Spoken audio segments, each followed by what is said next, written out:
बच्चों, आज हम लोग इस वीडियो में देखेंगे ये कार्य पुस्तिका वाटिका है। ये कक्षा 5 की कार्य पुस्तिका हिंदी की है। तो इसमें आज हम लोग देखेंगे पाठ 4 सरिता, यानी कार्य पुस्तिका सरिता में जो अभ्यास प्रश्न दिए गए हैं, आज हम लोग उनको पूरा करेंगे। तो इसमें हम पहला प्रश्न देखते हैं। इसमें पहला प्रश्न दिया गया है कि पंक्ति को पूरा कीजिए।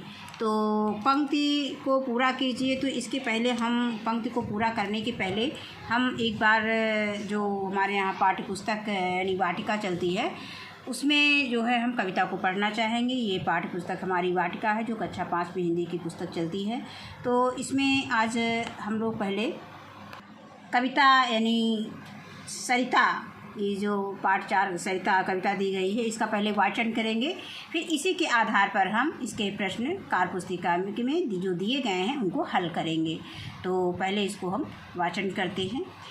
यह लघु सरिता का बहता जल, कितना शीतल कितना निर्मल, हिम गिर के हिम से निकल निकल, यह विमल दूध सा हिम का जल, कर कर निनाद कल कल छल छल, तन का चंचल मन का विह्वल, यह लघु सरिता का बहता जल।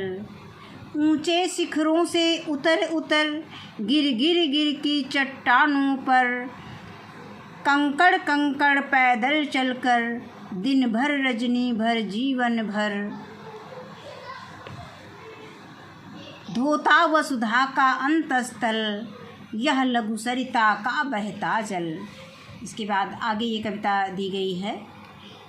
हिम के पत्थर वे पिघल पिघल, बन गए धरा का वार विमल, सुख पाता जिससे पथिक विकल, पी पी कर अंजलि भर मृदुजल, नित जल कर भी कितना शीतल, यह लघु सरिता का बहता जल। कितना कोमल कितना वत्सल, रे जननी का वह अंतस्थल, जिसका यह शीतल करुणा जल, बहता रहता युग युग अविरल, गंगा यमुना सरयू निर्मल, यह लघु सरिता का बहता जल। ये इसके जो रचयिता हैं वो गोपाल सिंह नेपाली हैं। अब हम इसके बाद जो प्रश्न हमारे में पंक्ति पूरा करने के लिए दिया गया है, तो ये कविता की सहायता से हम इसको पूरा करेंगे। तो अभी हमने कविता को पढ़ा था। यह लघु सरिता का आगे लिखा था बहता जल, तो ये खाली स्थान जो डाट डाट दिया गया इसमें हम बहता जल लिख देंगे। इसके बाद कितना शीतल, फिर कितना निर्मल, ये जो लाल पेन से लिखा हुआ है ये हमें लिखना है, और इसमें जो काला लिखा हुआ है ये इसमें पहले से पुस्तक में लिखा हुआ। हिम गिर के हिम से निकल निकल, यह विमल दूध सा हिम का जल, कर कर निनाद कल कल छल छल, तन का चंचल मन का विह्वल, यह लघु सरिता का बहता जल। तो कविता पढ़ने से हमें आसानी हो गई कि हमने कहाँ से इसको लिखा है। ये हमने किताब से, जो वाटिका हमारी पुस्तक चलती है, उसी की सहायता से, उसी कविता की सहायता से हमने इसमें जो डाट डाट दिए गए हैं उनको हमने फिल किया है, यानी लिखा है। अब अगला प्रश्न इसमें आता है, प्रश्न संख्या 2 कि नीचे दिए गए शब्दों के अर्थ सरल भाषा में लिखिए। अब दिया गया है जैसे विह्वल, विह्वल मीन क्या होता है? व्याकुल। अब आता है शीतल, शीतल मीन होता है ठंडा। निर्मल, निर्मल मीन होता है स्वच्छ। और सरिता, सरिता मीन होता है नदी। रजनी मीन होता है रात। वसुधा मीन होता है पृथ्वी। और अंजलि मीन होता है हथेली, यानी जो अंजुलि, हाँ हथेली में हम लोग हथेली में पानी पीते हैं तो अंजुलि उसको बोलते हैं। तो अंजलि मीन हथेली, और करुणा मीन होता है दया। अब इसके बाद आगे प्रश्न संख्या 3 पे हम आते हैं। प्रश्न संख्या 3 में दिया गया है भाव स्पष्ट कि नीचे लिखी गई पंक्तियों का भाव स्पष्ट कीजिए। तो पहली पंक्ति दी गई है कि पी पी कर अंजलि भर मृदु जल। अब इसमें इसका जो भाव हो जाएगा अंजलि भर स्वच्छ जल पीकर। अब आगे आता है खा, कितना कोमल कितना वत्सल, रे जननी का वह अंतस्थल, यानी भारत माता का हृदय बहुत ही कोमल है और पुत्रवत स्नेह करने वाला है। आगे आता है कि गा, गंगा यमुना सरयू निर्मल, यह लघु सरिता का बहता जल। तो इसका हम भाव लिख सकते हैं कि यह छोटी नदी यानी गंगा यमुना सरयू का स्वच्छ बहता जल है। आगे आता है कि दो दो पर्यायवाची शब्द लिखिए। तो जैसे इसमें दिया गया है जल, जल का पर्यायवाची नीर हो जाएगा, पानी हो जाएगा। उसी तरह से पर्वत का पर्यायवाची शब्द पहाड़ लिख सकते हैं, गिर लिख सकते हैं। जल का पर्यायवाची पानी है, नीर है। और वसुधा का पर्यायवाची हो जाएगा पृथ्वी, और ये हो जाएगा भूमि। और इसके बाद आता है यमुना, यमुना का पर्यायवाची शब्द हो जाएगा जमुना और कृष्णा। इसके बाद आता है गंगा, गंगा को हम देव नदी कह सकते हैं, भागीरथी कह सकते हैं। इसके बाद आगे दिया गया है प्रश्न संख्या 5। कविता में सरिता के जल के लिए अनेक विशेषणों का प्रयोग हुआ है, जैसे शीतल, निर्मल आदि।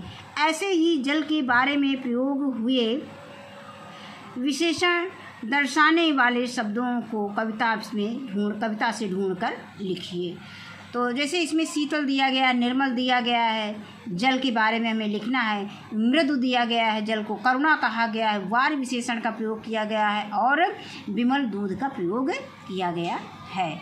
अब इसके आगे अगला प्रश्न देखते हैं। प्रश्न संख्या 6, नीचे दिए गए शब्दों के तुकांत शब्द लिखिए। तो तुकांत जैसे अब एक दिया गया है विकल, विकल का हो जाएगा निकल। तुकांत शब्द में क्या होता है, अंतिम शब्द समान ध्वनि सूचक होता है। तो तन, तन का हो जाएगा धन या मन। पीकर, पीकर का वीकर, वीकर जो लैब में प्रयोग किया जाता है, प्रयोगशाला में वीकर का प्रयोग किया जाता है, वीकर में प्रयोग किया जाता है। कोई भी रसायन वीकर में लेकर के ही उसको हम प्रयोग करते हैं, एक्सपेरिमेंट करते हैं। बहता, बहता में बहता, बहता का तुकांत हो जाएगा रहता या सहता। इसके बाद आता है जिसका, जिसका का खिसका। और आता है कंकड़, कंकड़ का हम खंखड़ लिख सकते हैं, या टंकड़ भी हो सकता है। अगर हमें नहीं याद है तो हम इसको टंकड़ भी दे सकते हैं, क्योंकि अंतिम जो ध्वनि सूचक शब्द जो है समान है दोनों का। अब आगे आता है कि नंबर पर संख्या 7, आपके आसपास जो भी नदी है उस नदी का नाम और उसके बारे में लिखिए। तो अब इसमें हमने एक नदी का उल्लेख कर दिया है। इसमें हम सभी नदियों के बारे में, जो भी हमारे आसपास नदी हैं उनके विषय में हम थोड़ा बहुत लिखेंगे, जो भी जानते हैं। हमारे आसपास गंगा नदी है। गंगा नदी का उद्गम स्थल क्या है, भागीरथी और अलकनंदा नदी मिलकर इसको जो है इसका उद्गम स्थल होता है। तो कहते हैं कि गंगा नदी का उद्गम भागीरथी व अलकनंदा नदी मिलकर करती हैं।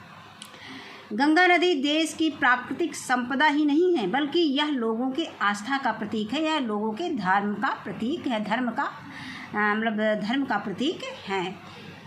अब आगे आता है प्रश्न संख्या 8 कि समान ध्वनि के शब्द जो कविता में आए हैं उन्हें लिखिए।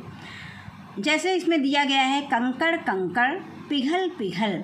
उसी तरह से हम लिख सकते हैं निकल, निकल, कर, कर। फिर आगे आता है कल, कल, छल, छल। उसी के आगे है उतर, उतर, गिर, गिर। और फिर है युग, युग, और पी, पी। तो इस तरह से ये बस आज का ये पाठ ख़त्म होता है। और बस आज के वीडियो में बस इतना ही। वीडियो देखने के लिए बहुत बहुत धन्यवाद।